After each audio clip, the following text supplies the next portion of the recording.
yn wag, felly mae eisiau i dad mynd siopa. Ond cyn i ni mynd, fi'n mynd i herio dad i ysgrifennu rhestr siopa yn Gymraeg. I have my pen and paper, so let's write a shopping list. Iawn.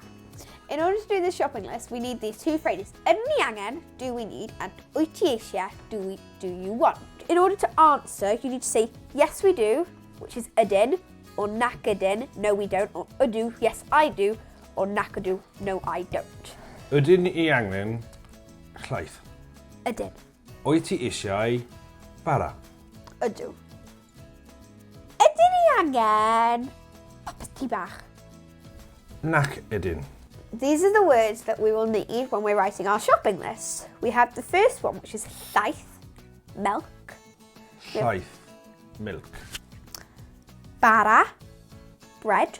Bara, bread. Caws, cheese. Caws, cheese. Rydyn ni pob tro yn trafod beth i wylio ar teledu, felly mae'n amser berffaith i ymarfer yn ansoddeiriau.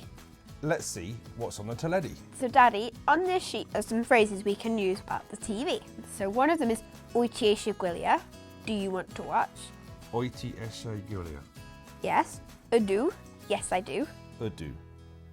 Nac ydw? No I don't. Nac ydw. Wyt ti eisiau gwylio? Espenrec. Ydw, achos mae'n da. Wyt ti eisiau gwylio rygbi? Ydw, achos mae'n gwythroes. Iawn. Wyt ti eisiau gwylio Channel 2? Sianel 2. Wel.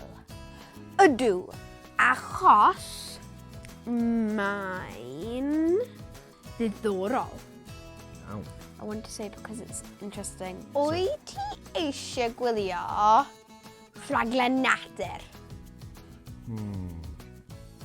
Ydw, achos mae'n ddiddorol. Ken. You're great, Nana.